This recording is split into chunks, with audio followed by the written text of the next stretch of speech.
देखिए हम आपको बता रहे थे अर्धचालकों के बारे में, ठीक है। अर्धचालक में हमने आपको बताया था कि दो प्रकार के होते हैं, एक होता है शुद्ध अर्धचालक जिन्हें हम निज अर्धचालक भी कह देते हैं, और दूसरा होता है बाह्य या अशुद्ध अर्धचालक। तो शुद्ध अर्धचालक मतलब इंट्रिंसिक सेमीकंडक्टर हम आपको पढ़ा चुके हैं। आज हम आपको बाह्य अर्धचालक या अशुद्ध अर्धचालक जिसे हम कहते हैं एक्सट्रिंसिक सेमीकंडक्टर, बाह्य या अशुद्ध अर्धचालक, ठीक है। एक्सट्रिंसिक सेमीकंडक्टर, एक्सट्रिंसिक सेमीकंडक्टर के बारे में हमको पढ़ना है।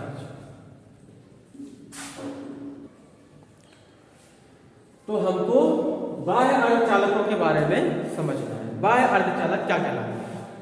देखिए हमने आपको बताया था कि एक शुद्ध अर्धचालक होते हैं जो कि प्रकृति में दो ही होते हैं, जर्मेनियम और सिलिकॉन, ठीक। जर्मेनियम और सिलिकॉन इनमें इनकी चालकता बहुत कम होती है, अल्प होती है। क्यों? क्योंकि इनमें आवेश वाहक नहीं होते, मुक्त इलेक्ट्रॉन नहीं होते, कोटर नहीं होते, और होते भी हैं तो बहुत कम मात्रा में होते हैं। अगर हम इनको डायरेक्टली यूज कर रहे हैं तो हमें अधिक बेनिफिट नहीं मिलेगा, हम इसमें अधिक मात्रा में धारा प्रवाहित नहीं कर पाएंगे। लेकिन अगर इसी शुद्ध अर्धचालक अर्थात जर्मेनियम या सिलिकॉन में, इनके क्रिस्टल में यदि हम कोई अपमिश्रण, जैसे हम डॉप्ड कहते हैं, या कोई अपद्रव मिला दें तो इसकी चालकता बढ़ जाती है। ऐसे अपद्रव परमाणुओं को मिलाना होता है जिनकी संयोजकता 5 या 3, 5 संयोजकता वाला या 3 संयोजकता वाला एक अपद्रव पदार्थ मिला देते हैं जर्मेनियम या सिलिकॉन में। मिलाने से इसकी चालकता बढ़ जाती है। ऐसे पदार्थों को यानी कि अशुद्ध जर्मेनियम या अशुद्ध सिलिकॉन को बाह्य या अशुद्ध अर्धचालक कहते हैं। इस आधार पर जब हम 5 संयोजकता वाला अपद्रव्य मिला रहे हैं या 3 संयोजकता वाला अपद्रव्य मिला रहे हैं, अपद्रव्य पदार्थ मिलाने की क्रिया को अपमिश्रण कहते हैं, डोपिंग की क्रिया कहलाती है। तो इसके आधार पर जो बाह्य अर्धचालक होते हैं वो दो प्रकार के होते हैं। एक होता है एन टाइप अर्धचालक और एक होता है पी टाइप अर्धचालक। एन टाइप अर्धचालक और पी टाइप अर्धचालक, N type semiconductor and P type semiconductor. N type semiconductor क्या कहलाता है? जब जर्मेनियम या सिलिकॉन में 5 संयोजकता वाला कोई अपद्रव्य पदार्थ मिला दिया जाता है, उससे जो अर्धचालक बनता है उसे एन टाइप अर्धचालक कहते हैं। एन टाइप अर्धचालक में जर्मेनियम या सिलिकॉन की चालकता कैसे बढ़ाई जाती है इसको समझना है। हमने बोला एन टाइप अर्धचालक हम तब बना सकते हैं जब हम 5 संयोजकता वाला कोई अपद्रव्य पदार्थ मिलाते हैं। एंटीमनी, आर्सेनिक, फास्फोरस, इन सब की संयोजकता 5 होती है। अब हमने क्या करा, एक क्रिस्टल लिया जर्मेनियम का या सिलिकॉन का और इसमें हमने एक परमाणु फास्फोरस का मिला दिया। फास्फोरस अपद्रव्य के रूप में मिलाया तो फास्फोरस का एक परमाणु जर्मेनियम के एक परमाणु को विस्थापित कर देगा और उसके स्थान पे कौन आ जाएगा? फास्फोरस आ जाएगा। फास्फोरस की संयोजकता कितनी है? फास्फोरस की संयोजकता है 5। कितनी है? 5। इसके चारों ओर कौन है? जर्मेनियम या सिलिकॉन है। चलो ये है जर्मेनियम, यहाँ पर ये जर्मेनियम है, यहाँ ये जर्मेनियम है, यहाँ ये जर्मेनियम है। जर्मेनियम की संयोजकता होती है 4, इसकी संयोजकता 4, 1 2 3 4, 1 2 3 4, 1 2 3 4, 1 2 3 4। होगा क्या? फास्फोरस ने जैसे ही एक जर्मेनियम को खिसकाया तो फास्फोरस सेट हो गया। फास्फोरस के चारों ओर माहौल जर्मेनियम बनाए हुए हैं।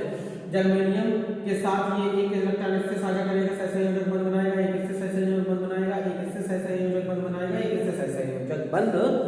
बनाएगा। फास्फोरस के पास एक इलेक्ट्रॉन ऐसा बचा जो किसी से बंद नहीं बना सकता, जो किसी से बंद नहीं बना सकता, ये बहुत कम एनर्जी के साथ फ्री हो जाएगा और इसी को हम फ्री इलेक्ट्रॉन कहेंगे, मुक्त इलेक्ट्रॉन। ऐसे कई परमाणु फास्फोरस के जर्मेनियम के एक परमाणु को विस्थापित कर देंगे और अपने चारों ओर उपस्थित जर्मेनियम परमाणु के एक एक इलेक्ट्रॉनों से साझा कर लेंगे और हर बार एक फास्फोरस एक इलेक्ट्रॉन को मुक्त कर देगा। ऐसे इस पूरे क्रिस्टल जालक में कई इलेक्ट्रॉन फ्री हो जाएंगे जिन्हें हम मुक्त इलेक्ट्रॉन कहते हैं। और इस प्रकार क्रिस्टल जालक में मुक्त इलेक्ट्रॉन पूरे क्रिस्टल में कहीं पर भी गति करने के लिए स्वतंत्र हो जाएंगे। और जब इनमें बाह्य वैद्युत क्षेत्र स्थापित किया जाएगा पूरे क्रिस्टल में, तो इलेक्ट्रॉन वैद्युत क्षेत्र की विपरीत दिशा में गतिमान हो जाएंगे और वैद्युत क्षेत्र की दिशा में धारा प्रवाहित होने लगेगी। इस प्रकार बनता है एन टाइप अर्धचालक। एन टाइप अर्धचालकों में आवेश वाहक का काम मुक्त इलेक्ट्रॉन करते हैं, इसलिए हम इन्हें आवेश वाहक मुक्त इलेक्ट्रॉन के रूप में काम करते हैं और मुक्त इलेक्ट्रॉन ऋणात्मक होता है, इसलिए हम इसे एन टाइप अर्धचालक कहते हैं। एन टाइप अर्धचालक में जो अद्रक पदार्थ मिलाया उसे हम दाता परमाणु कहते हैं, क्योंकि ये इस क्रिस्टल को एक इलेक्ट्रॉन दान कर रहा है, इसलिए ये दाता अद्रक परमाणु कहलाएगा। ऐसे बनते हैं एन टाइप अर्धचालक। ठीक, एन टाइप अर्धचालक में हमने पढ़ा कि आवेश वाहकों के रूप में मुक्त इलेक्ट्रॉन होते हैं। अब बात आती है पी टाइप अर्धचालकों की, राइट। पी टाइप अर्धचालक में क्या करते हैं, हम 3 संयोजकता वाला कोई अद्रक पदार्थ मिला देते हैं, 3 संयोजकता वाला। अब जब हम 3 संयोजकता वाला यहां पर मिलाते हैं, जैसे कि एल्यूमिनियम, इसकी संयोजकता कितनी होती है, 3। पी टाइप अर्धचालक में एल्यूमिनियम है, बोरान है, गैलियम है, इंडियम है। तो अब क्या होगा, जब हम एल्यूमिनियम अब द्रव्य के रूप में मिलाएंगे जर्मेनियम और सिलिकॉन में, तो एल्यूमिनियम का एक परमाणु जर्मेनियम के एक परमाणु को विस्थापित कर देगा और उसके चारों ओर जर्मेनियम बनेंगे। ये रहा एल्यूमिनियम। एल्यूमिनियम की संयोजकता 3 है, यहाँ पर एक इलेक्ट्रॉन है, यहाँ पर एक इलेक्ट्रॉन है, यहाँ पर एक इलेक्ट्रॉन है। इधर पर जर्मेनियम है, इधर पर भी जर्मेनियम है, इधर पर भी जर्मेनियम है, इधर पर भी जर्मेनियम है। इसकी संयोजकता 4 होती है, तो यहाँ पर हम 4 शो करा देंगे। जर्मेनियम के चारों ओर 4-4 इलेक्ट्रॉन होते हैं। एल्युमिनियम के इस इलेक्ट्रॉन ने जर्मेनियम के इस इलेक्ट्रॉन से संयोजक बंध बना लिया। सेम यहाँ पर कंडीशन हुई, सेम यहाँ पर कंडीशन हुई। अब एल्युमिनियम के पास इस तरफ जो जर्मेनियम था ये नहीं बना पाया, इसकी जगह पे खाली स्थान, इलेक्ट्रॉन होता तो साझा कर लेता, इसकी जगह पे खाली स्थान है। इस खाली स्थान को हम क्या कहते हैं, कोटर, हॉल। खाली स्थान को कोटर या हॉल कहते हैं। ये कोटर या हॉल धनात्मक होते हैं,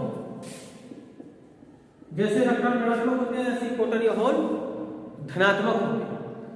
अब क्या हुआ, ये धनात्मक, ये फ्री तो नहीं है ना, फ्री नहीं है, ये धनात्मक है।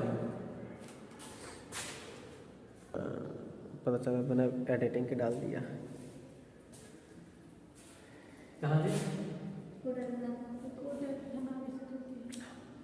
तो इनमें कोटर कैसे होते हैं, धनावेशित। अब धनावेशित जो ये आवेश वाहक है, ये गति तो कर नहीं रहा, तो गति करेगा कैसे? गति ऐसे करेगा कि इसके पास कोई जर्मेनियम परमाणु आया, मान लीजिए उसने एक इलेक्ट्रॉन से साझा कर लिया और सहसंयोजक बंध बना लेगा, बनाएगा। तो अब इसकी जगह पे, यानी कि इसका इलेक्ट्रॉन खिसक करके इसके पास जैसे ही आएगा तो इसके पास एक जगह खाली हो जाएगी। फिर कोई दूसरा परमाणु आएगा, वो इलेक्ट्रॉन विस्थापित करेगा और उसके पास जगह खाली हो जाएगी। मतलब कोटर ट्रांसफर होते रहते हैं एक दूसरे से एक दूसरे से एक दूसरे। तो पी टाइप अर्धचालकों में आवेश वाहक का काम करता है कोटर, और कोटर होते हैं धनात्मक, इसलिए इसे हम पी टाइप अर्धचालक कहते हैं। और जो हमने अपद्रव्य पदार्थ मिलाया वो गिराही अपद्रव्य परमाणु कहलाता है। गिराही क्यों? क्योंकि ये अपने खाली स्थान को भरता है, इलेक्ट्रॉन लेता है, ना कि देता है। इसमें इलेक्ट्रॉन दे रहा था, इसमें इलेक्ट्रॉन ले रहा है। इस तरीके से बनते हैं पी टाइप अर्धचालक। अब हमको ये पता चला कि एन टाइप अर्धचालकों में आवेश वाहकों का काम मुक्त इलेक्ट्रॉन करते हैं, जबकि पी टाइप अर्धचालकों में आवेश वाहकों का काम कोटर करते हैं। कोटरों के द्वारा धारा प्रवाहित होती है, यहां पर इलेक्ट्रॉनों के द्वारा धारा प्रवाहित होती है। ठीक, इतनी बात क्लियर हुई? आप जरा समझिए।